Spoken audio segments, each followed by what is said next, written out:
Hello. Welcome back to the Post Pro podcast. This is episode 8.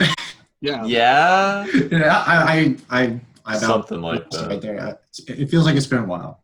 So this is Mhm. episode 8 of the Post Pro podcast. We almost held a cast for 3 episodes. I think that would have been a record. What do you mean? Well, like held the same cast for 3 episodes in a row. Oh yeah. Oh, Okay. yeah. That would have been a record. That would have been a record. It's ever changing. In Yeah. the podcast. So let's hop into some movie news. I haven't Yeah, looked at anything today, but over the week, I've found some, Yeah, I saved some talking stuff. points. Sonic sequel. It's on its way. It's Yeah, really official. it's gonna exist. Unfortunately, I mean, but come on, everyone. I mean, it yeah, was going to, so Sure. why I'm not? not excited. I'll say No, that. I probably won't see it. I probably just, I'll probably see it. yeah. At the very least, to see a movie in cinemas with my friends. Yeah, well, okay, well, maybe, I hated the first one, but Yeah. I have to admit, the little post-credit scene with Tails or whatever, I was like, well, it made me roll my eyes, but I was like, oh, well, maybe they can do something better. But Yeah. Um, I mean, hopefully it'll pictures. at least be a different type of movie as opposed to just. I some- doubt that. Well, no, but I don't think it's going to be like Sonic Lost in the City. I mean, again, Hopefully, it could yeah, be. that's I a guess. good Honestly, point. it's not that unlikely. But I mean, I just it really. could be Sonic 2, A Tale of Two Cities. Oh, Great. A Tales, if you will, because oh my god. oh wow, yeah. Wow, Shit, I they just- usually email Sony real quick. They didn't have an Yeah, official hey, I title got an yet. idea. Damn. Shit. Then some other superhero news because of the whole Snyder Cut thing going on right now. There's rumors of an Ayer Cut for Suicide Squad that might be in the works. Oh no. Yeah. Wow. I don't really I see any think movie. that's the same exact thing with Justice League, where it's like, yeah, sure, you can have that cut, but the original one's still just that atrocious. Still bad. Yeah. yeah. How much can they really save? Yeah, I know. Also, I mean, that's just I feel like they would probably spend more money trying to edit up Suicide Squad than they would Justice League too. Yeah. So, I mean, maybe. Well, But Justice maybe. League definitely has a lot more special effects and fully CG characters and stuff like that. that's true. That's true. Sure. Apparently, the director of the Doctor Strange films, Scott Derrickson, is going to be the director of a Labyrinth sequel. Oh, Okay. Do we know anything else about that, or just that it's a sequel? That's all it said. That's all I got. I've never seen Labyrinth, but it was made in the 80s, right? yeah, Yes. it's been years. Yeah. So why make a sequel now? Yeah, it's. I mean, that's something that happens. just you saying that, it's kind of how I feel about the new Ghostbusters sequel, where I just really don't see Yeah. it. But maybe The same, I agree. Maybe they could do something interesting with it, but I kind of doubt it. It's more like I just wish you'd make something original, not just Yeah. pump Yeah. out some mean, nostalgia even, sequel. A reboot, I feel like, might be kind of more. It would definitely be more interesting than a sequel. I don't know if Yeah. it would be interesting. I guess I'll kind of add one. So you remember how last week I mentioned how Jamie Lee Curtis is directing a horror movie? Well, now Dave Franco's directing a horror movie called Dave The Franco. Rental. Yeah, I don't know. Dave Franco's directing. It's called The Rental. It stars Alison Brie, Dan Stevens, and Jeremy Allen White.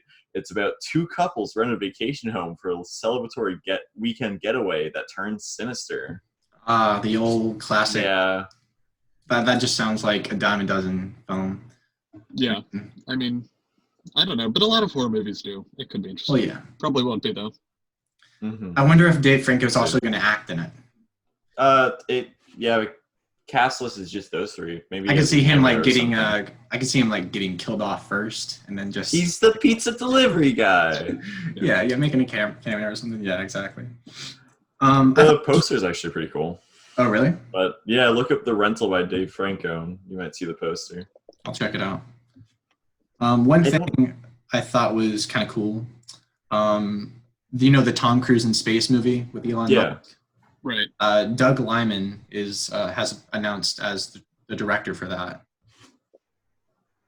Don't mind me, totally What's he not done looking again? up Doug Liman. Yeah. Like I know that name, but I don't remember. Edge of Tomorrow and right. the first Bourne movie are probably like his most well-known films. Okay. Oh. I mean, I like Edge of Tomorrow. So yeah, I like the first Bourne too.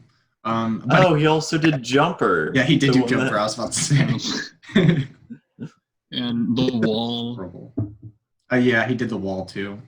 Oof. Oh yeah, The Wall. That does exist. So I mean, I'm just kind of interested to see. So it's obviously going to be an action movie with Doug and Tom Cruise attached. So that'll be interesting. You got anything else? One more thing. There's apparently like a new Martin Scorsese short film coming out about lockdown in New York City.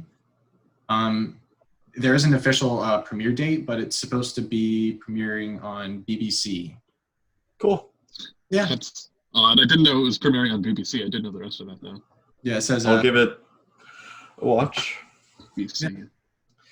So I guess my last thing would be, so there's the critics poll, right? And they did 180 people polled to get the top 30 movies of the 2000s, right? Mm-hmm. So I obviously have the list here. I'm not going to say it. I want to see if you guys can get the top 3 or any of the top 3. Of the 2000s? Of the 2000s. There Will Be Blood's going to be top 5 for sure. Yeah. Is it not? No, I'm not going to say anything until you guys have 3 locked. Oh, you guys you can have 5 guesses for the top 5, yeah. Well, I just want to say I did look up the rental poster. It is kind of cool. Oh, it's not the one that I saw. Oh. Yeah, I didn't find anything in the top few results, so I just kind of stopped looking. Yeah. Top 5. Honestly, I feel like the 2000s is one of the decades that I just don't think about in terms of great movies. I mean, there are a lot of movies I like from that. Maybe No Country for Old Men. That would. Yeah, that's what I was thinking too. No Country, There Will Be Blood, maybe The Dark Knight. Yeah. I mean, because Inception wasn't, which I don't think it is, but I think it might be put in the list, even though I don't really think it's top 3 or anything. I mean, who else are big name directors that were around in the 2000s? I mean, gosh, I'm sure there's so many that we just can't even think of off the top. Oh, maybe some Wes Anderson, Royal Tenenbaums. No, but that wouldn't be top 3, would it? Okay, whatever. Thomas, what are they? All right. So I'll just say the top 10, because why not? So number 11 was actually Dark Knight. So number 10 was Lost in Translation. Number 9 was Ye, a 1 and a 2, which I've never actually heard of. Wait, say again? A 1 and a 2. Okay, I don't know what that is either. Number 8 was Spirited Away. Number 7 was Eternal Sunshine of a Spotless Mind. Number 6 was Children of Men. Oh, I love Children. And then you guys got number 5, No Country for Old Men. Number 4 was a film called In the Mood for Love. Yeah. I have heard of that, but I haven't seen it. It's good. And then number 3, this one actually surprised me quite a bit. Number 3, Zodiac. Ooh. Oh, that definitely makes sense as a top of the 2000s. It's not my favorite Fincher. It's not even really close to my favorite Fincher, but I mean, it's a good movie. I don't know. I like it. Number 2 was There Will Be Blood. And I mean, I want to give you guys one more shot because it's kind of unexpected, but I know for a fact you guys both like this film a lot. It was the number 1 of the 2000s. Is it Ratatouille or... Okay, no, you go. I just wanted to say that was not the poster for The Rental. That was actually another movie called The Rental. So I just wanted to fix my mistake. Clarify. Yeah, clarify. But I'm trying to think.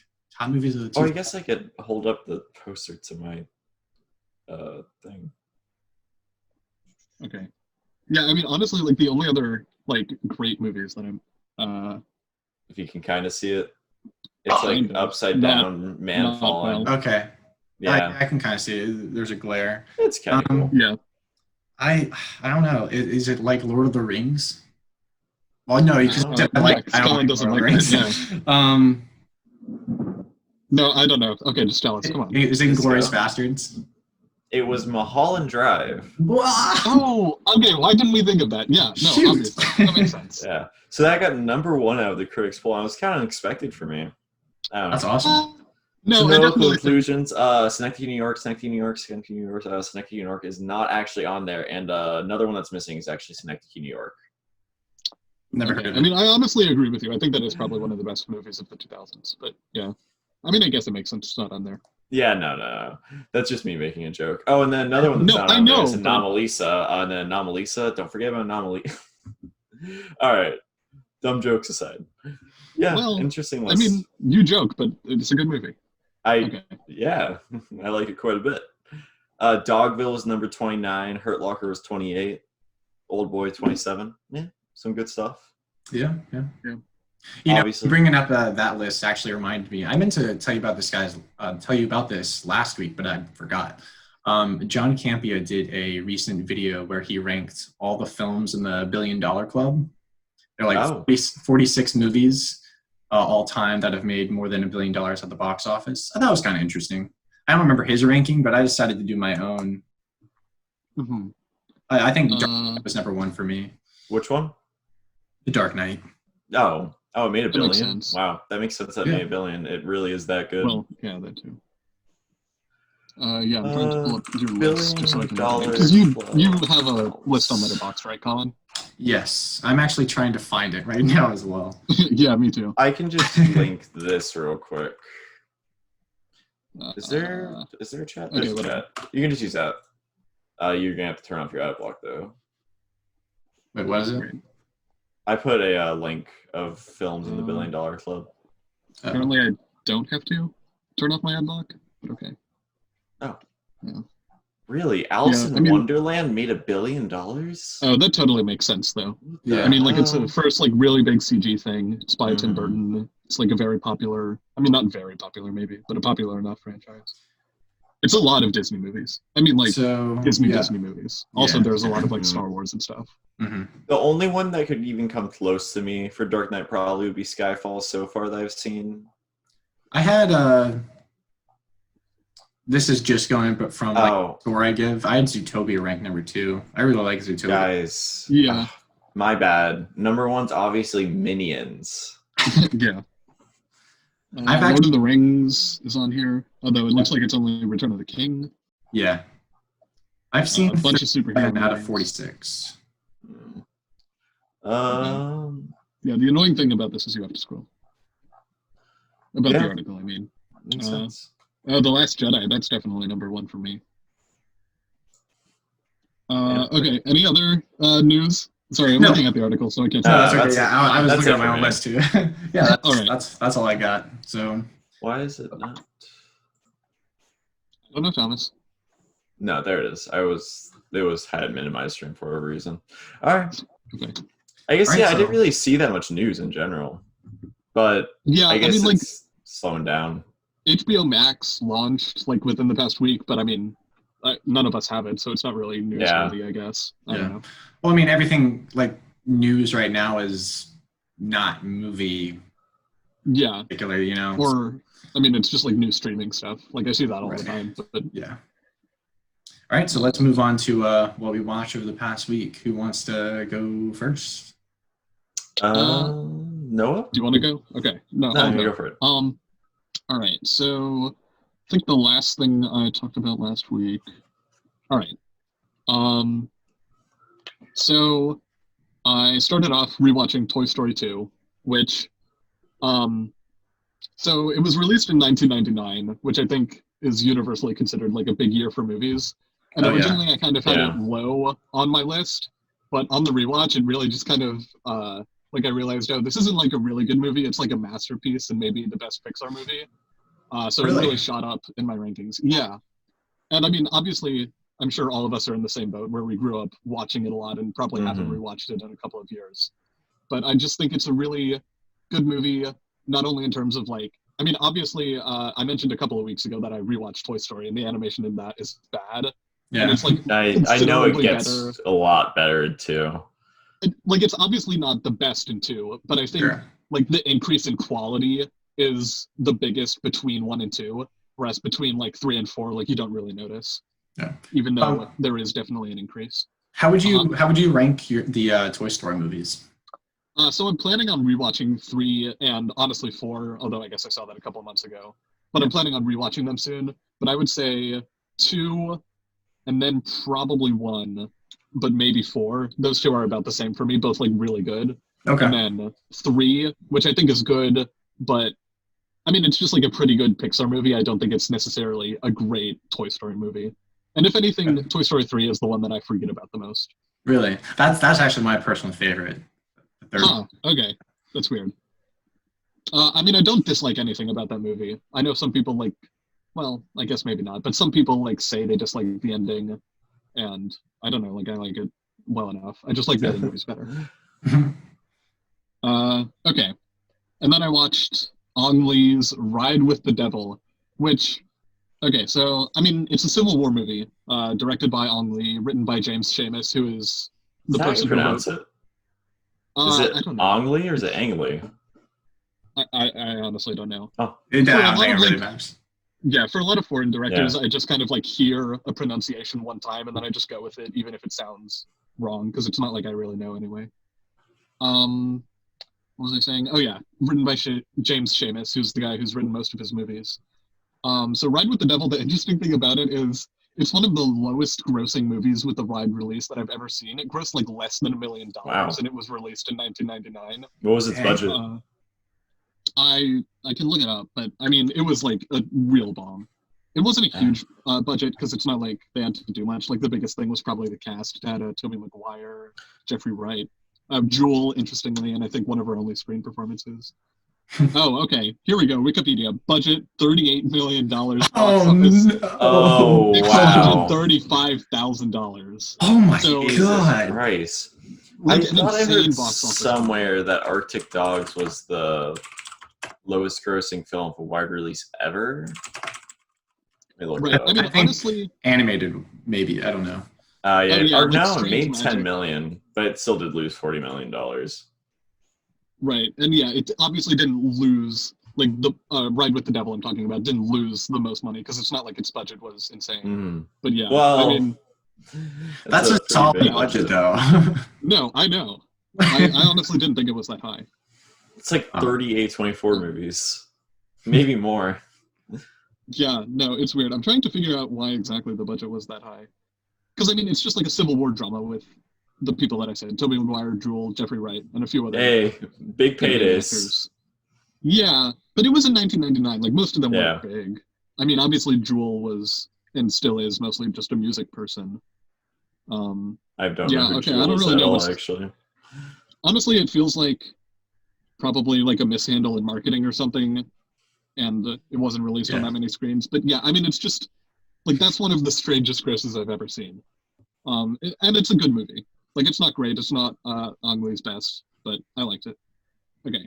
After that, I rewatched Mad Max Fury Road, which is the only George Miller movie that I had seen before I kind of started like rewatching all of his movies, which I've mostly been talking about in the past couple of weeks.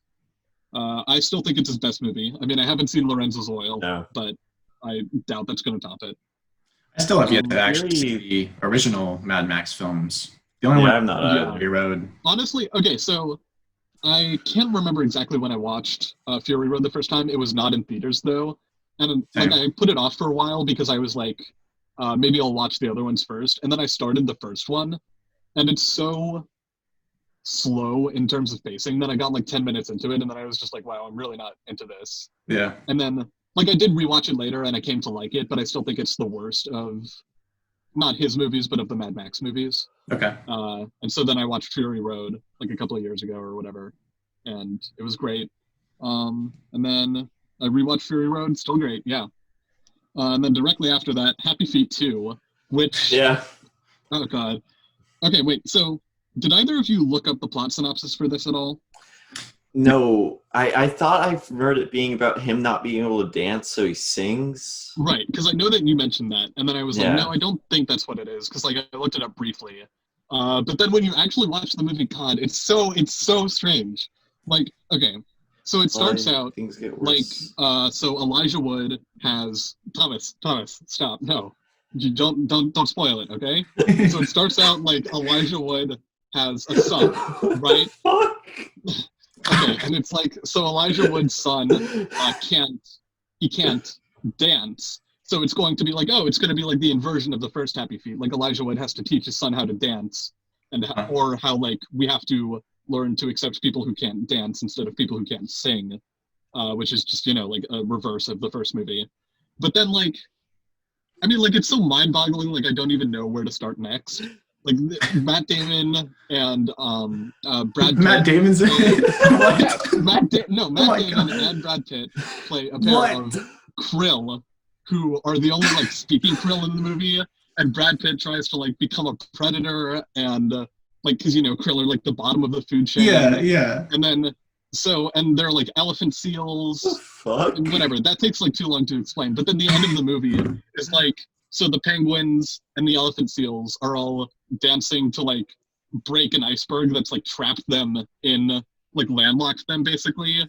So the penguin can't get to fish. And unbeknownst to them, Matt Damon and Brad Pitt are dancing under the ice. And so they're also helping break the ice. It's like, it's so strange. And like when you hear like Matt Damon and Brad Pitt are like in Happy Feet 2, you're like, oh, that's like a cameo, right? Like mid 2000s. And no, it's like a full like 20% of the movie. Just Oh my God. So That's awesome. That's insane. It's definitely better than the first movie, if only because of how strange it is. Yeah. I mean, the first Happy Feet is definitely strange. Like, Yeah, all the definitely. weird brains. It is weird. Just But this is reading the weird, description. It's insane. Yeah, and there's like a puffin who pretends to be a penguin, and he's like, oh, I'm a penguin who can fly, but he's just a puffin. I don't know, man. Okay. And then I watched Hulk, Ang Lee's Hulk, which I don't know if any of you have seen that recently, but I definitely think it's unjustly maligned. I don't think it's a great movie, but I mean, it's really visually interesting and thematically interesting as well. I mean, it's kind of hard to describe, but visually, but it's very like a comic book, I guess, but that doesn't really help. It's like there are often multiple frames on screen at the same time, and they're like different, either like different coverage of something that's happening or different things that are happening simultaneously. And I just think it's very interesting to watch, and something that didn't really get picked up on in terms of major cinematography choices. Again, I think it's very, in terms of cinematography at least, unlike anything that I've ever seen. And even when you compare it to something that does a lot of like comic booky stuff, like Scott Pilgrim, it's still pretty different, I'd say. So good movie, not great. And then I watched Okja, which is only my second Bong Joon-ho movie. I like it. It was my second too. I feel like I liked it less. I wish I put into words why I didn't like it as much. I like it less than Parasite. Like, what do you mean like it less? No. I gave it. I'm looking at your rating compared to mine, because you gave it a 4 out of 5. I gave it a 3 out of 5. Yeah. I haven't seen it. That's one of his I haven't seen. So. Okay. I don't remember exactly why I didn't like it so much. Okay, I was gonna say, do you not even remember? I don't know. I feel like the third act is kind of different from a lot of the other acts, and is a bit unresolved. But I mean, not unresolved. It's just slower and not exactly what you're expecting. But I don't know. I kind of like it in that way. I mean, there's never going to be like a good, that's not a word, resolvement, whatever, ending to that film. Resolution. At least like not a fully satisfying and completely surprising one. Okay. And then I watched Kronos, which is, okay, so Guillermo del Toro has directed 10 movies. This was his first and the 9th one that I've seen. I'm only missing Mimic. Kronos, honestly, so I know that it was given a Criterion release, but I didn't really like it. I mean, it's definitely fine, and there were things about it that I liked, but especially in context with having seen the rest of his work first, it's very predictable and rote, and it's just like, oh, yeah, this guy's going to become a monster. Got it. And it doesn't really, it is short. I think it's like 90 minutes, maybe 100. 94 minutes. So, I mean, it's interesting to watch, I guess, but I don't think it's very good. And it definitely feels like the most derivative and the most basic of his movies, which is not always a bad thing, but I'd say in this case it was. Yeah, I haven't seen much of Del Toro's filmography, honestly. Yeah, I've barely seen anything. I mean, I highly recommend it. I like all of his other movies, except for, like I said, Mimic, which I haven't seen. Yeah, I think I've only Um, seen Pan's Labyrinth, Shape of Water, and Pacific Rim. I've seen the Hellboys in Pan's Labyrinth.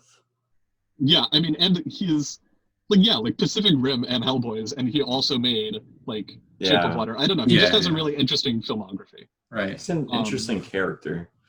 Well, yeah. Okay, yeah. I mean, I don't really have much to say about that, I guess.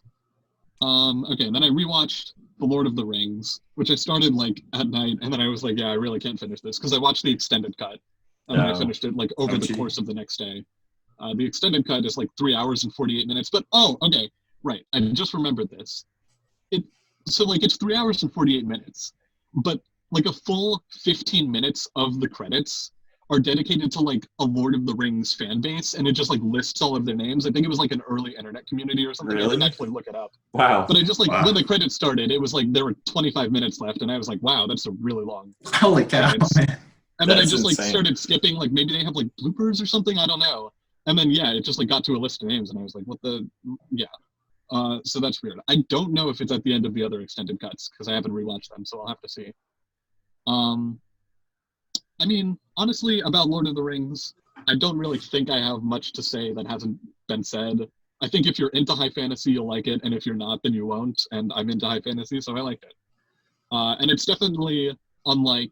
I mean, the entire trilogy is really unlike any sorts of movies that have been put out before or since. They just evoke a very, I mean, like epic is, I guess, the best way to put it, sense that isn't easy to find in movies, but I would say is more common in novels and the like.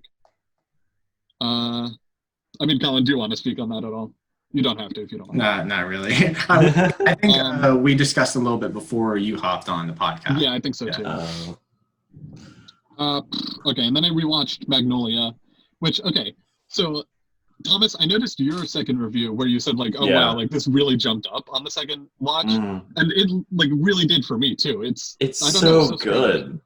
Yeah, I like mean, I liked God, it the like, first time, but I definitely liked it because, I mean, there's just like a lot of people who worked on that movie who I already liked, like Philip Seymour Hoffman, Yeah. Amy Mann, Tom Cruise.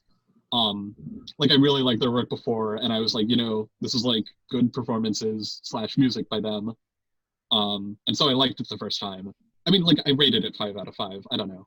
But like this time I was like, yeah, like this is definitely a masterpiece. And like you said in your review, like it might be my favorite Paul Thomas Anderson movie. it's. now. I think it's close. I don't know. Just like Yeah.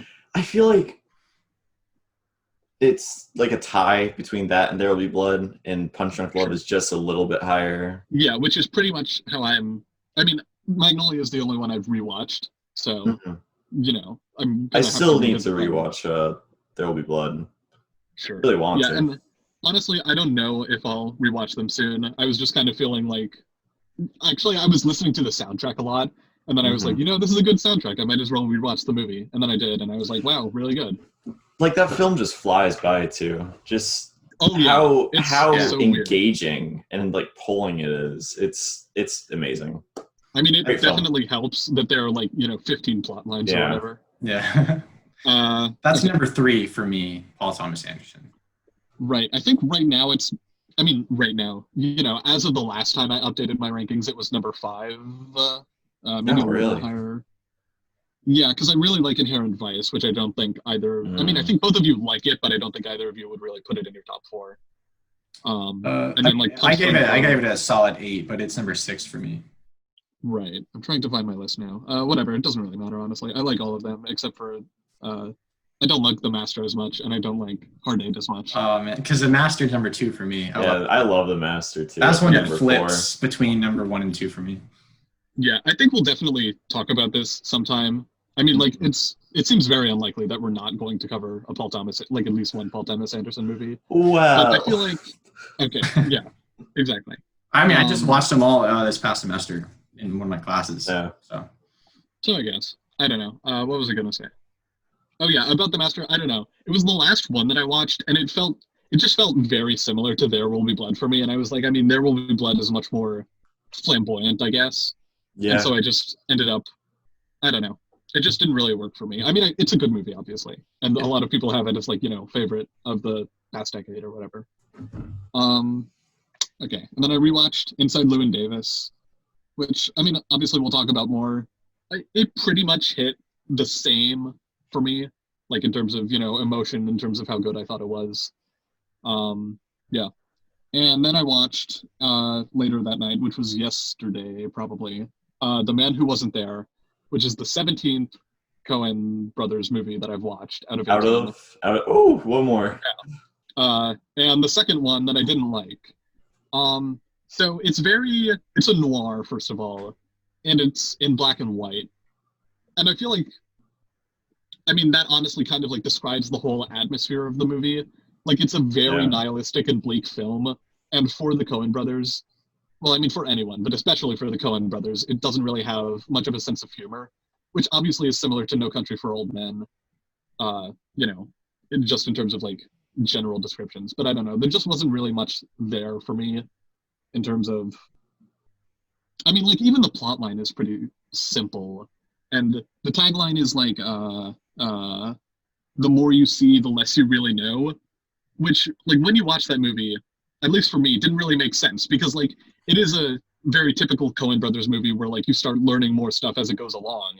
But as in with most Coen Brothers movies and most movies in general, the more you see, the more you know, because, like, the more you understand why people did the things they did and, why things worked out the way that they did.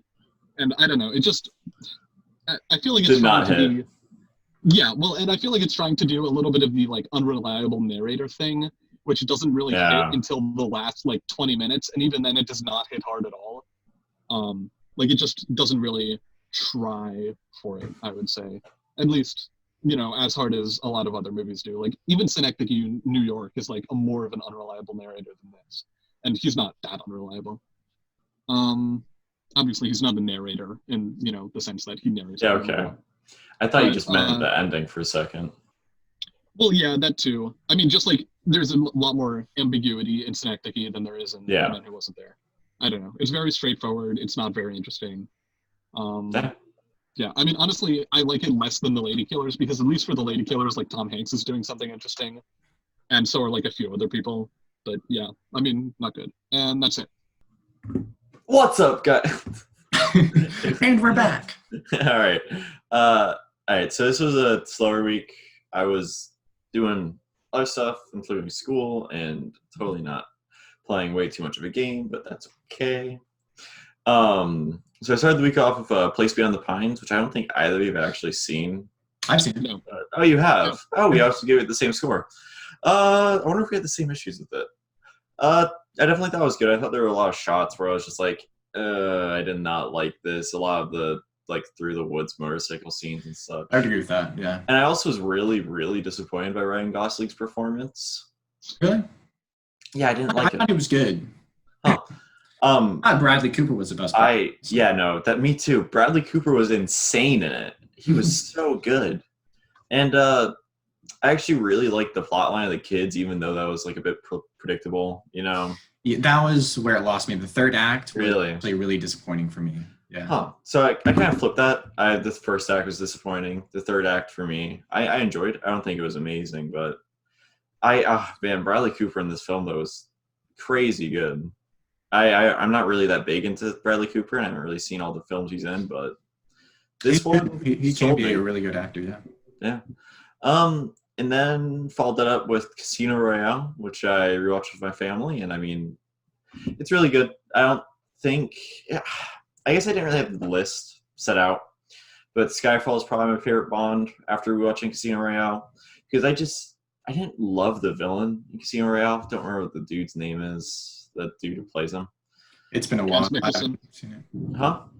Mads Mikkelsen? Yes. He's fine. I don't think he's just nearly as intimidating as any of the other ones, including, like, even Christoph Waltz and Spectre. But I have nothing to compare. Spectre. Yeah, and I mean, I guess that's just why Skyfall's my favorite. I love how they do the poker scenes, and I love how they introduce Bond in this one.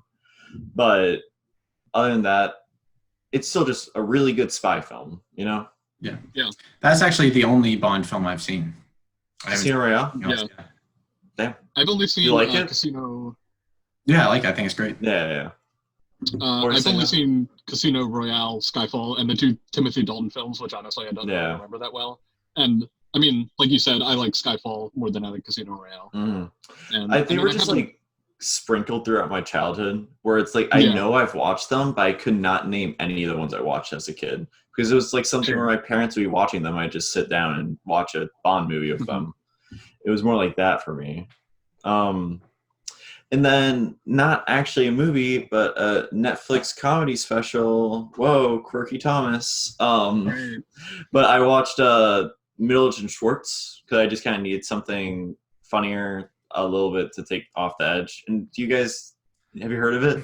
I heard it's really good. Yeah. It's hilarious. It's hysterical. I loved it.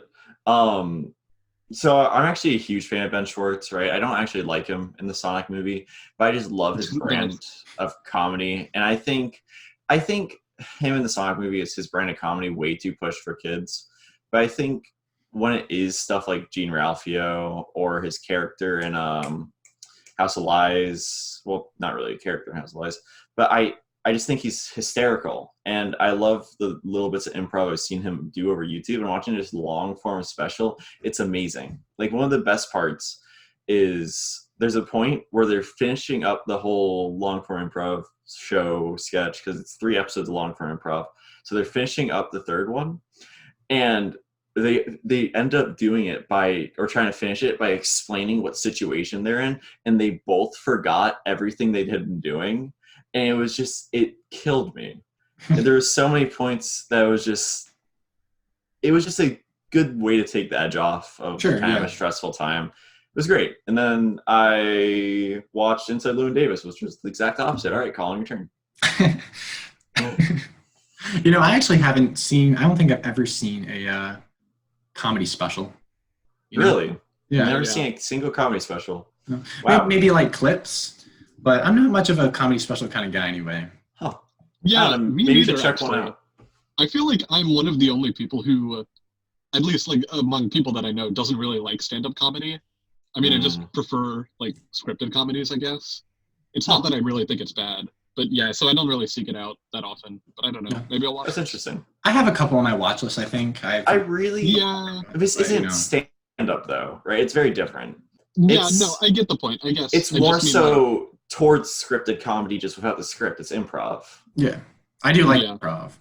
Yeah, it's really funny. I highly recommend it. And it's 3 episodes, so if you watch the first one and you don't like it, then no big deal if you don't have to finish it. Yeah. So if you guys have been following along. Yes, Collin, I was following along. Yeah, I forgot about I had you I did had watch something. I had quite the week. After last week when I watched like Hermit Swamp Ears and Crocodile Hunter movie, and I was like, I want to go all out this week and watch some real trash. Yeah, so I looked through my watch list of some of like the most controversial films, because these are films like either you absolutely love it or you absolutely think it's horrible, right? You had one really controversial take. I think it was your first one. It was your first one. Killer Bean. Yeah. It has so many 5 stars. Yeah, that's really weird. I've never heard of that movie. It's totally just for a joke. Oh, definitely. No, it has 1,000 5-star reviews. Yeah.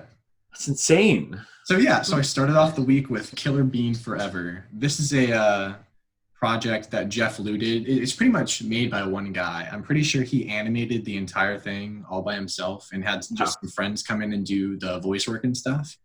It's honestly pretty impressive because though the animation isn't anything amazing, it's not bad for, I mean, it had a budget less than $1 million, obviously. It looks pretty good. Like the actual beans themselves they look pretty good. The animation looks like a bean. But like the animations and stuff get a little wonky, and the exterior shots, especially of like the city they're in, look very flat. But I was honestly impressed with just like how much like hard work probably went into this. I mean, it was still bad. Sure. the movie ends and you're like, why did I just watch that? Because it ends like the ending sucks. You know, it's pretty much just he just came out with a trailer for a web series he's doing that continues this movie. Oh, awesome. So I was like, shoot, well, that's what I wanted from the movie, you know, all the stuff that, you know, leads up and takes place afterwards. But I mean, like, it's your typical gangster plot. This vigilante assassin is sent after someone, the police get involved, and there's a wild goose chase to try and catch them before they do something, blah blah blah. You know, so I'll give them credit where the plot's like, it's not horrible, but I mean, after a while, like the first 15 minutes, I was like, all right, I'm digging this, and then after that, it's just, you're like, okay, only an hour left, and that hour just takes forever to go by. I mean, it's only 85 minutes, but I was just like, I was losing it by the time it's over. So, I mean, I respect it, but it's pretty bad. But definitely not the worst I saw, because after I watched Killer Bean, You're a madman, Collin. I watched the Velocipaster. Whereas Killer Bean was the best film of this bunch, like filmmaking wise, the Velocipaster was definitely the most enjoyable film of this bunch. Was this made using the Valve animation thing? Like, just looking at the pastor's face, I'm guessing, is that a zombie pastor? Well, no, he's a Velocipaster. Yeah, come on, Dominic. Come on. Oh, I see it now. I thought it was the actual Velociraptor. No, so he turns. So it's this. Okay, I'll just explain the premise. He's a pastor, and The Velociraptor. someone kills his parents, right? And he's ruined. Which, by the okay, I gotta explain this. The opening scene where you get a little bit of character development from him. He comes out after mass or whatever, and his parents were coming to pick him up. They were going to have lunch or something like that. So they're standing across the street outside the car. He goes, "Mom, Dad," and he waves, and they wave to him, and and then you see a car speeding. Or no, it was just a bomb. A bomb blows up, and it cuts to the pastor's reaction as he falls back in shock and horror as he sees his parents die. And then it cuts back to where the car was, and it says VFX, car on fire. Just text on the screen. I was like, okay, I know exactly what this movie is now. And I mean, so it's obviously bad, but I'll give it credit because it knew exactly what it wanted to be. And it was pretty enjoyable because of that. There's honestly some pretty good humor. There's some cringy humor, obviously. And I mean, the acting and dialogue is horrible and stuff, but it was enjoyable. I laughed quite a bit watching it. So after his parents die, the other priest, the older priest, his mentor, tells him, he's like, you need to I watched the intro scene. Oh, did you? It's incredible, isn't it? What the fuck? So he goes to China, right? To clear his mind, just take a break or whatever. And he finds this woman running. She's been hit with a bow and arrow and she's dying. And she's like, take this talon of the dragon warrior, and hands it to him. And as he's running away from the people that killed the woman, it like cuts his hand. And by night, he becomes a Velociraptor.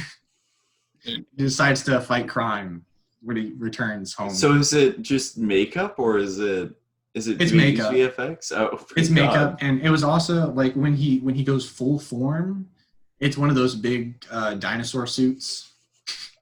So it knew exactly what it was. Oh yeah, it was so self-aware. It knew exactly what it wanted to be. So I'll give credit. Like tonally, it was on point. Seems pretty amazing. I would honestly recommend it just for the laughs. Okay. I mean, the pacing is pretty iffy and it does feel overlong at times, but I enjoyed it for the most part. However, these next few I did not enjoy at all. After the Velocipaster, I decided to watch Birdemic, Shock and Terror. Largely considered one of the worst films ever made. And let me tell you, it was the worst film I'd ever seen. Up until this point, Mono's Hands of Fate was the worst film I'd ever seen, Birdemic blew it out of the water because, I mean, Wow. I was shocked at how incompetent it was. Because, I mean, you look at Manos Hands of Fate. I don't know if you guys even are familiar with that movie. I'm looking it up right now. I know it's a Mystery Science Theater 3000 movie. Did you watch it with that, or did you just watch it on its own? No, I just watched the movie by itself. Okay. So Manos Hands of Fate, it was this movie directed by this guy, just a random guy. He Harold P. Warren. Yeah, he has nothing else. No, because his friend bet him he couldn't make a movie. And he said, you know what? I'm going to make a movie.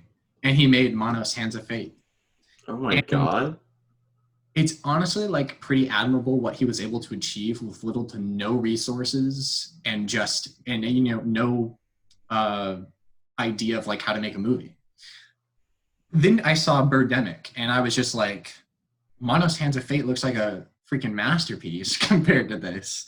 So it made me like rethink how I look at movies, right? And then I watched Love on a Leash. And whereas Birdemic was the worst film I'd ever seen at that point, Love on a Leash blew Birdemic out of the water. It was absolutely insane. I've heard I've seen like clips and stuff, but I haven't, but by all accounts, like, yeah, a lot of these movies I have heard of is like thrown around as the worst movie of all time, but like, and I don't remember the plot that well because I just like read a synopsis one day, but by all accounts, that seems like one of like actually the worst movie of all time. Oh my God. Like, so I start the movie, right? And it's just dead silence. No sound effects. No yeah, right. I feel, yeah.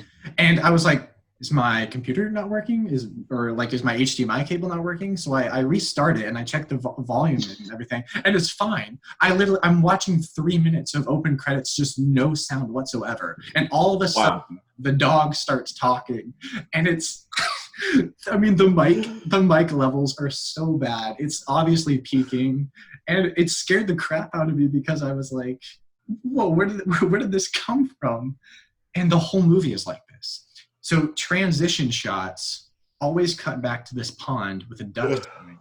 No matter if it's day or night, there's no sense of structure, no sense of form, everything. I think they were probably like amateur porn actors. I mean, it was like worse, bottom of the barrel. Jesus Christ. Blew my mind. You gotta talk about the most diverse film on Letterboxd ever, though. It has 741 half stars, and then it has 1.4 thousand 5-star reviews. I looked up some trivia, and the reason for that is because the Ralph the Movie Maker, the YouTuber, some movies. I've watched his video on it. Okay, yeah. So he did a review and told all of his followers to give it a 10 out of 10s. And so if you look at IMDb, it has a 9.2 out of 10, which is like right up there with Godfather. That's funny. On Rotten Tomatoes, everywhere. And the funny thing is, his account on IMDb actually got banned because of it. Thanks, Ralph. That's a funny guy. I like his videos a lot. Yeah, off topic. But I mean, Love on a Leash literally blew me out of the water. So like, I had to rethink my entire like how I look at a movie, because Manos Hands of Fate was like, okay, that's a horrible movie, but it's admirable that he did it. Birdemic was like, this is severely incompetent and just everything bad about it. By the way, it's like whole point is just to like force feed you global warming facts and stuff. Yeah. Weird. That kind of, I was like, what? But then Love on a Leash has absolutely no, like, there's nothing good about it. There's nothing you could even say, well, at least they knew how to set up the camera there. It's like, no, they couldn't even make a right edit. Hey, I found out that this movie, they hit record. They did hit record. I'll give them that. But it was apparently directed by this like 80-year-old Chinese woman, which I thought was really interesting. She has some credits acting in like a couple things and stuff, but I was just like, I don't know. Love and Leash blew my mind. If you guys would just watch the first 5 minutes, that's all you needed. That's all you need to see. All right. So after Love and a Leash, I was in such a state of shock. I needed to simmer down a bit. So I decided to watch Samurai Cop. And perhaps it's because I just watched two of the worst films I'd ever seen. but Samurai Cop really disappointed me at how not so bad it's good it was, right? That's right. a really funny statement. So, Yeah. like, Samurai Cop is considered like right up there with The Room for like one of the best so bad it's good films. And Yes. I was honestly like just pretty bored with it. Like, I mean, sure, it had its moments. It definitely had some funny moments. And you could tell that it was like definitely self-aware in most of what it was trying to go for, though still bad. But I was just like, this isn't really affecting me at all. Which was kind of disappointing, you know, especially after watching Birdemic and Low on a Leash. I wanted some sort of pick me up. Were you going to say something, Noah? No, just that Samurai Cop is the only, like, it's the movie of these that I know the most about, and honestly, Okay. it's the one that I haven't seen any of these, but I like would have expected to like it the best. So Yeah. I guess I was just kind of wondering why you didn't, and then you explained it. So. Yeah, okay. And so then the final one I decided to watch out of this little bunch was Who Killed Captain Alex? The first Another famous action one. film. Oh yeah, another infamous one. The first Ugandan action film made for apparently $85. This is kind of up there with Mono's Hands of Fate, although this is much worse than Mono's Hands of Fate. But it's similar in the sense that it's very admirable that this guy just kind of brought his community together and decided to make a movie. Made a movie. You know, they went all out too. They were using green screen and special effects. I'm sure you guys maybe have seen some of the shots. Yeah, I've seen quite a few. Yeah, like the helicopter. I wonder how much money they've made off of it. Oh, I don't know. What I thought was interesting was after he made this, he was like, well, no one's going to see it. So he deleted it from his computer to make room for the next movie he was going to make. Yeah. So apparently like a full cut doesn't exist, but they just have like what they had. And did you just look up how much money it made? No, I'm looking at how much of a hot take your review was. Oh. Has a 4.1 on Letterboxd. Yeah. I think all of these movies are just considered like either so bad it's good or just like outsider art, and it's so genuinely like interesting just because like nothing looks like this that people are like, yeah, I mean, it's great, I guess, but only like in a sense of, you know, artistic. One thing that I really didn't like about Who Killed Captain Alex was apparently like in Ugandan film they have this thing known as a video joker, and it's someone who commentates over the movie, like within the movie, and it was so obnoxious and annoying because I was like, okay, I have subtitles, I see what they're saying, you know, you don't have to, it just really didn't work for me. It became really repetitive, and that really like bogged down some enjoyment I got out of the movie.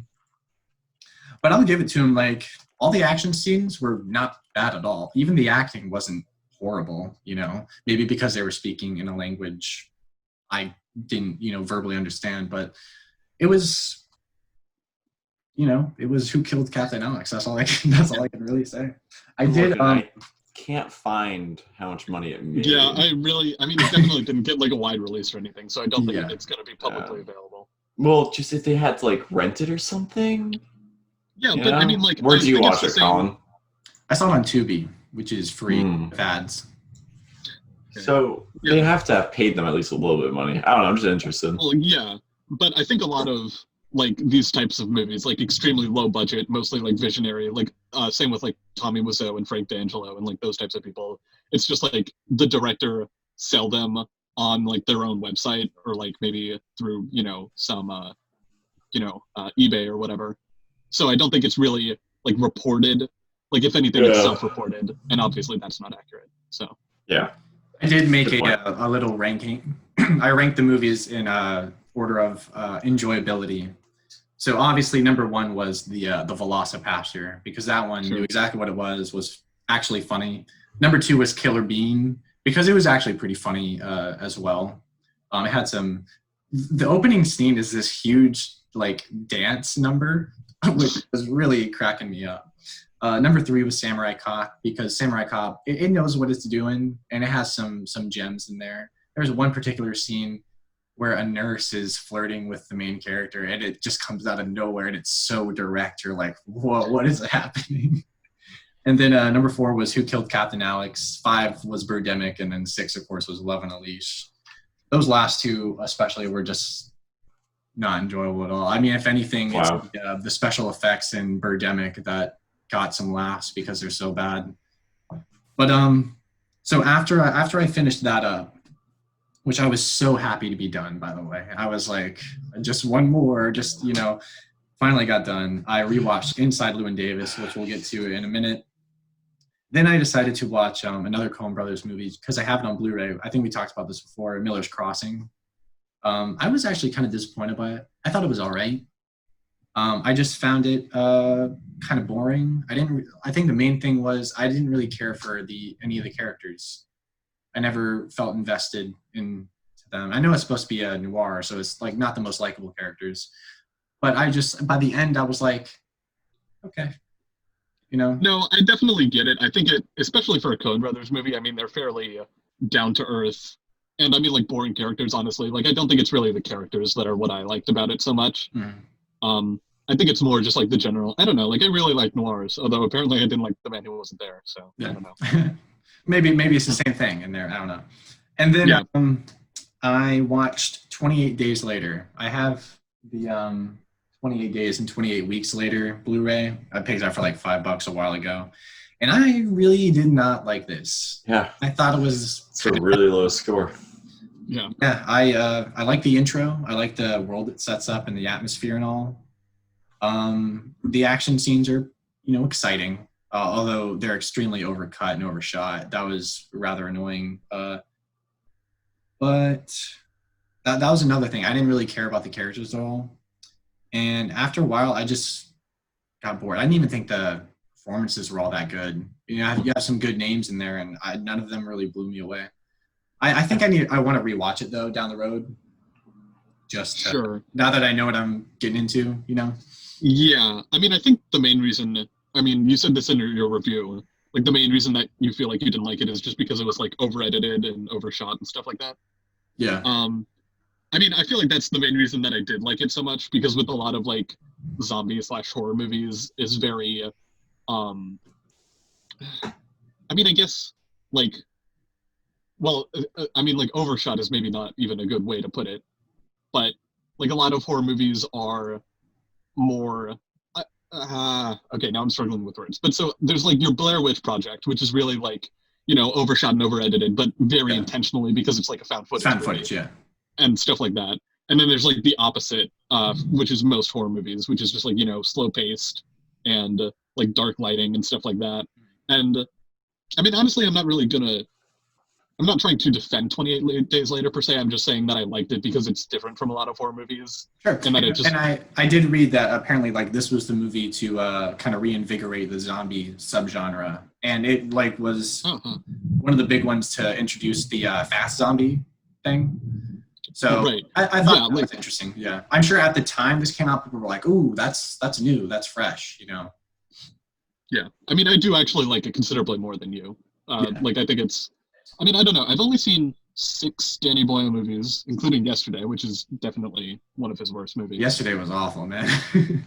I really liked it in the theater, and I still like it more than most people, but yeah, I mean, it's not good, especially compared to all of his other movies. Yeah. Although, actually, did you like Yesterday or 28 Days Later more? I think they're honestly like about the same. I think sure. I definitely liked 28 Days Later better. Mm-hmm. But I think like just how I felt at the end of each movie, I was just like, ugh, you know. Yeah, I can definitely see that. But I'd argue that that's, well, I mean, not that exact thing, but like the point of 28 Days Later is like, oh, you know, you're going to go in for a cool action zombie movie, and it just like it's a very depressing movie in a way that a lot of, I guess, British movies are in general, and like movies set in Britain, it's very rainy, you know, humans do very bad things when that's not really what you're expecting the movie to be about. I don't know, I liked it. I mean, the ending for 28 Days Later I thought was pretty like a happy ending. Apparently there are some alternative endings that are much drearier, but I didn't see that one. Sure. Oh, so like actual alternate endings that were like shot and put in different cuts? Yeah, apparently there was like a DVD release sometime in the 2000s that had like all 3 alternate endings or something like that. Oh, huh. Okay. I didn't know. That was about to be like the Clue movie, where each time you watch it, you get a different ending. Speaking of the Clue movie, that's a great. Yeah, it's so good. I love the Clue movie. All right, so that wrapped up my week. We can move on to the Inside Llewyn Davis. discussion. Yeah, Inside Llewyn Davis. So, since you were the one who suggested this, you want to give us your brief rundown thoughts? Sure, yeah. I mean, I didn't really make like a huge list of notes or anything. And honestly, like when I was rewatching it, I was like, wow, I really have a lot less to say about this than I thought I did.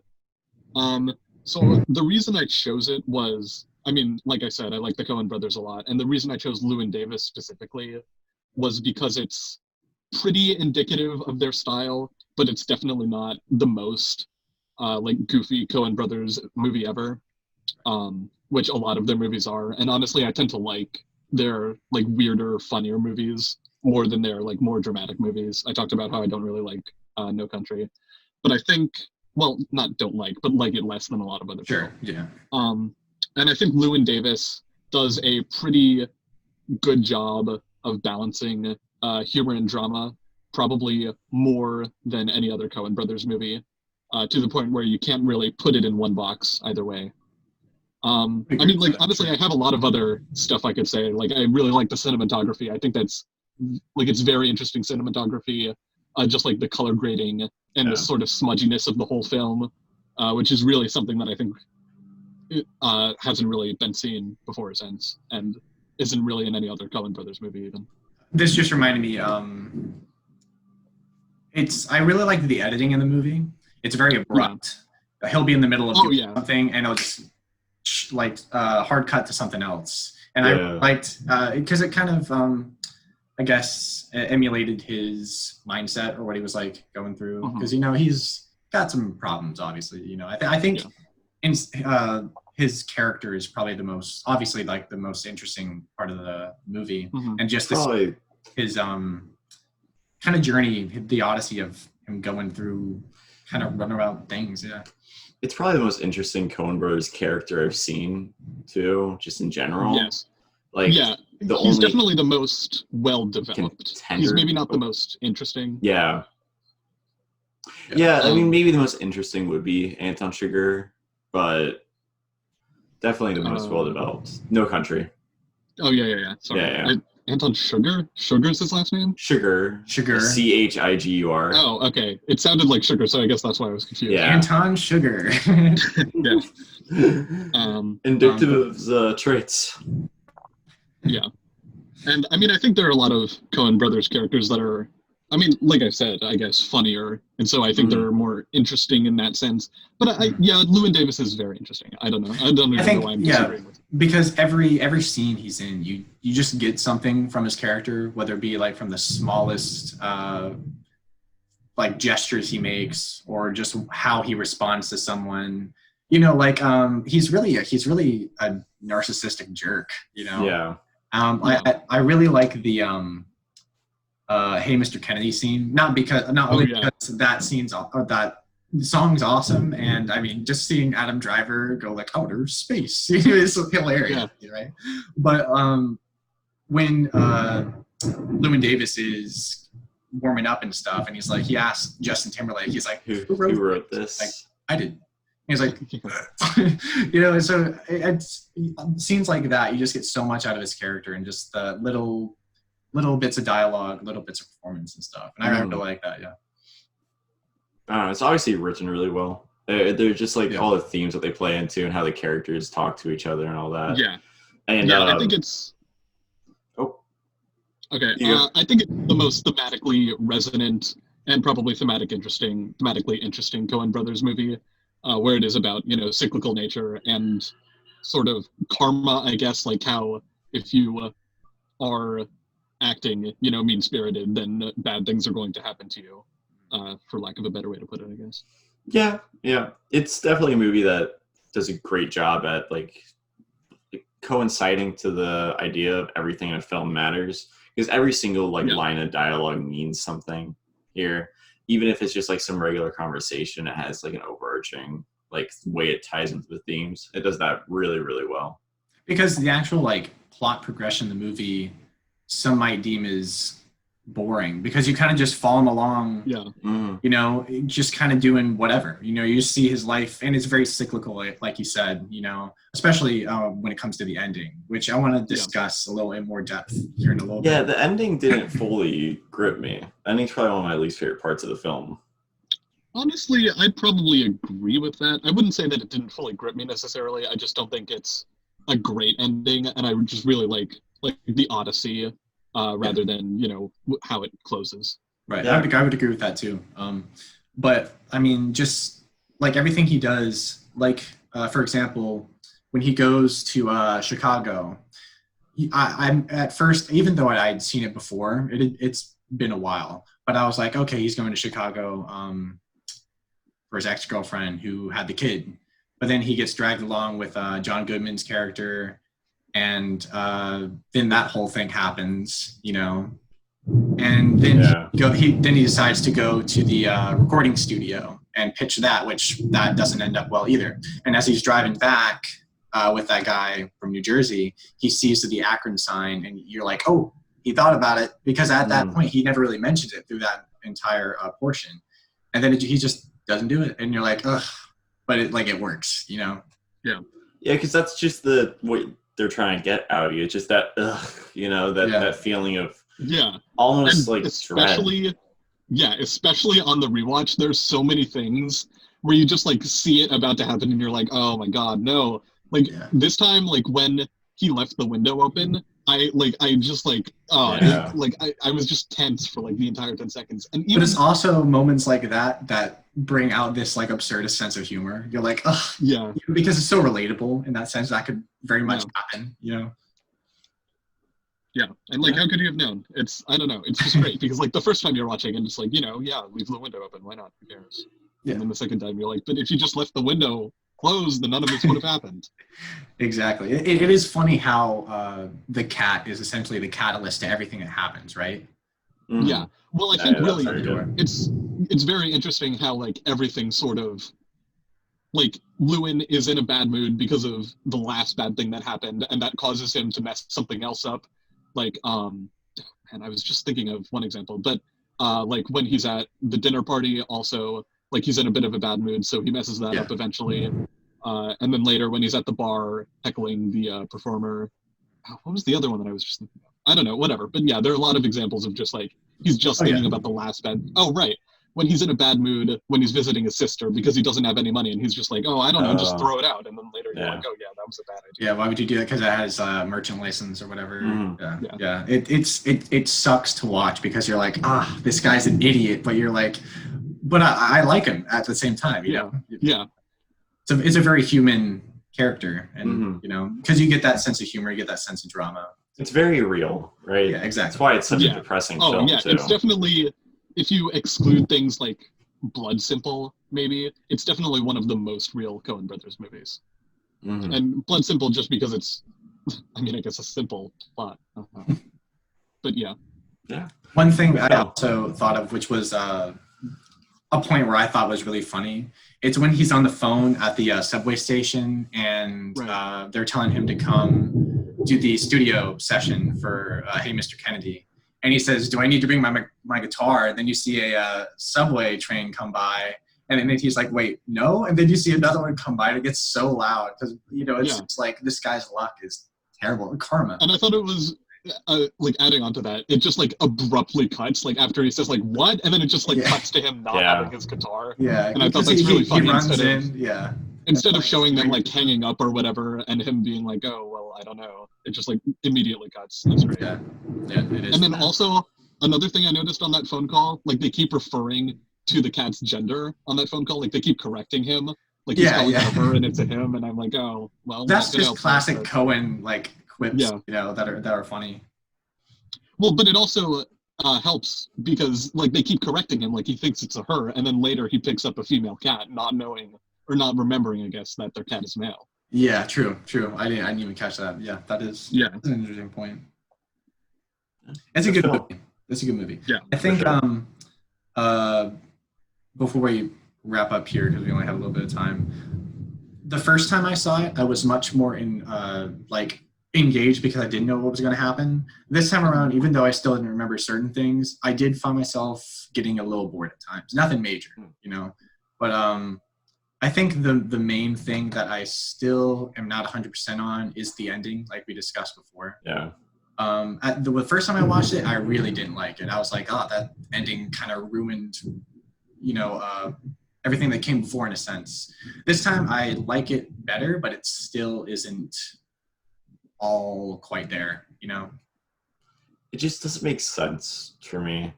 I don't know, like I see what they're going for about like how his life's just repeating kind of thing. Yeah. But I mean, I feel like that's what it's about. And also it adds a sort of sense of like again, it just kind of like kicks you and makes you feel bad because like the previous 20 minutes are probably like the happiest Llewyn is in the movie.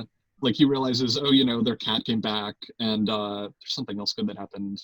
I don't know, but like a few good things happened to him in a row.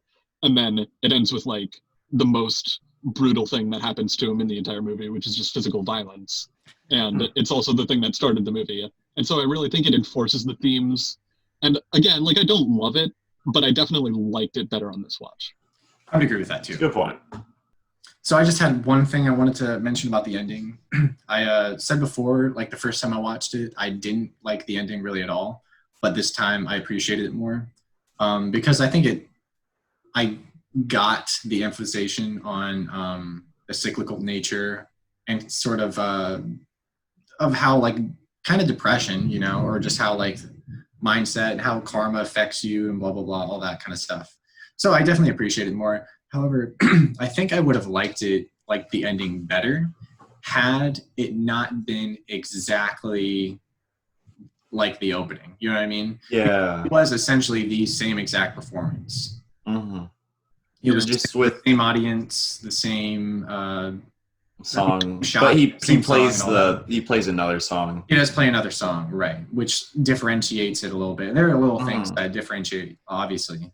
However, I don't know. I just feel like had it not been the exact same setting, the exact same interactions he has and stuff like that, maybe I would have liked it more.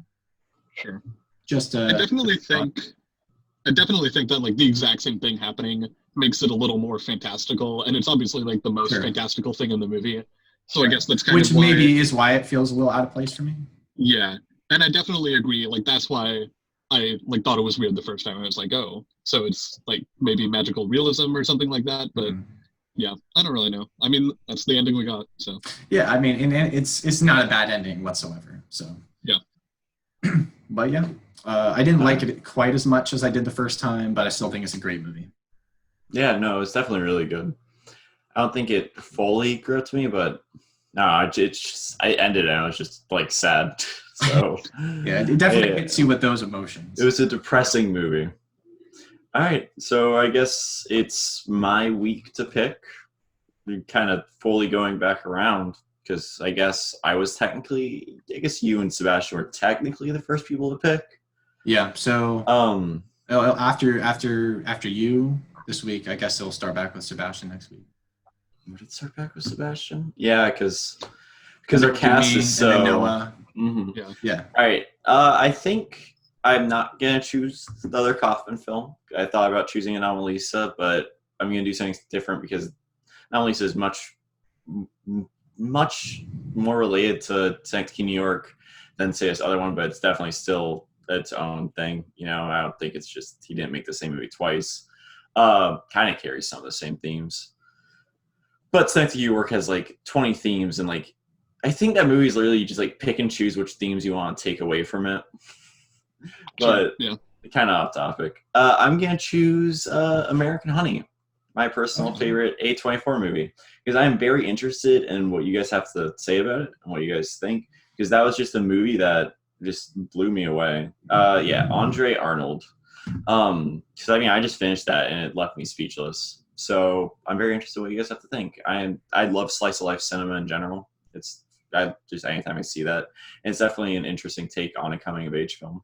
So I'm excited. It's still on Netflix. Should be, hopefully. Let me check for you. It's funny you mention you're a big fan of slice of life, because I typically am not a big fan of slice of life. films. Okay. I mean, Let's see what you think about this one. there have been a couple that I've enjoyed, but Yeah, it also is still on Netflix. Yes. okay, cool. What were a couple that disappointed you? What were the couple that you enjoyed? I think you can consider mid '90s Yeah. life film. I thought it was okay. Thought it was all right.